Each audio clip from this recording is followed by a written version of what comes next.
From Washington, this is VOA News.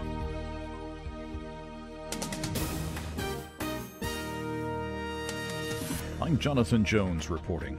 State media reports that at least 35 people were killed and many injured Tuesday when a rocket landed in a busy marketplace in an eastern suburb of the Syrian capital, Damascus. The rocket landed in the Kashkoul market close to rebel-held parts of eastern Ghouta. UN officials say about 100,000 people are trapped in rural areas of Syria's northern Afrin district and need humanitarian aid after Turkish and allied Syrian forces drove out the Syrian Kurdish militia. UNICEF estimates 50,000 children are among those who need humanitarian aid in Afrin. The UN Human Rights Office warns that massive human rights violations carried out by Turkey's government following an attempted coup in July 2016 and a number of terrorist attacks have eroded the rule of law in the country. Afghanistan's Taliban says they are ready to discuss peace and reconciliation with the leaders of the Afghan jihadi organizations opposed to the U.S.-led foreign occupation of the country. The insurgent group made the overture through an official statement Tuesday, but maintained its silence over Afghan President Ashraf Ghani's recent offer of a reconciliation dialogue.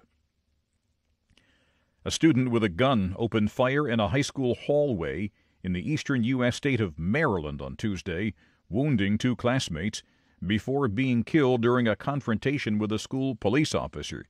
The sheriff, Timothy Cameron, said the officer, Blaine Gaskill, immediately responded to the gunfire and exchanged shots with the 17-year-old boy. This is VOA News. A package bomb has exploded at a FedEx facility near San Antonio, Texas. Authorities are trying to determine if it is linked to recent blasts in the city of Austin. One person was injured in the Monday night explosion. The package was reported to be headed for Austin, which has been hit by 4 blasts this month. 2 people have been killed. Chinese President Xi Jinping issued a stern warning to Taiwan on Tuesday as he marked the beginning of his second term in office. China claims the self-ruled island of 24 million people is part of its territory. Xi says any attempt at separatism will, quote, face the punishment of history. VOA correspondent Bill Ide reports. For Beijing, Taiwan is a sensitive issue and potential military flashpoint.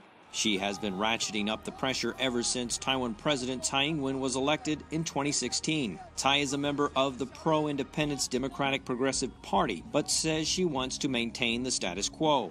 Taiwan's Foreign Ministry spokesman Andrew Lee brushed aside Xi's remarks and urged other countries to support Taiwan's role as a democracy in the region. Bill Ide, VOA News, Beijing.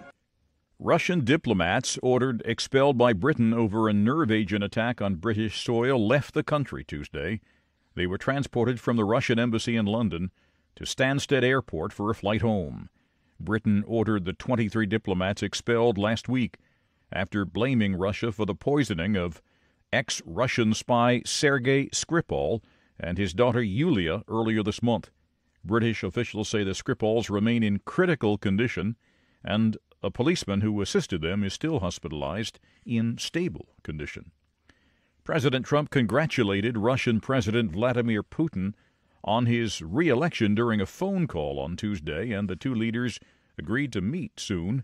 Trump told reporters at the White House on Tuesday, "We will probably get together in the not-too-distant future so we can discuss arms. We can discuss the arms race." Trump said the arms race is, quote, getting out of control. But the U.S., he said, quote, will not allow anybody to have anything even close to what we have.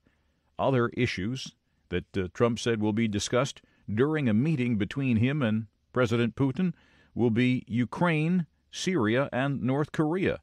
During the call, Trump emphasized denuclearizing the Korean peninsula. You can find more on these and other late-breaking and developing stories from around the world around the clock at voanews.com and on the VOA News mobile app. From the world headquarters of the Voice of America in Washington, I'm Jonathan Jones. VOA News.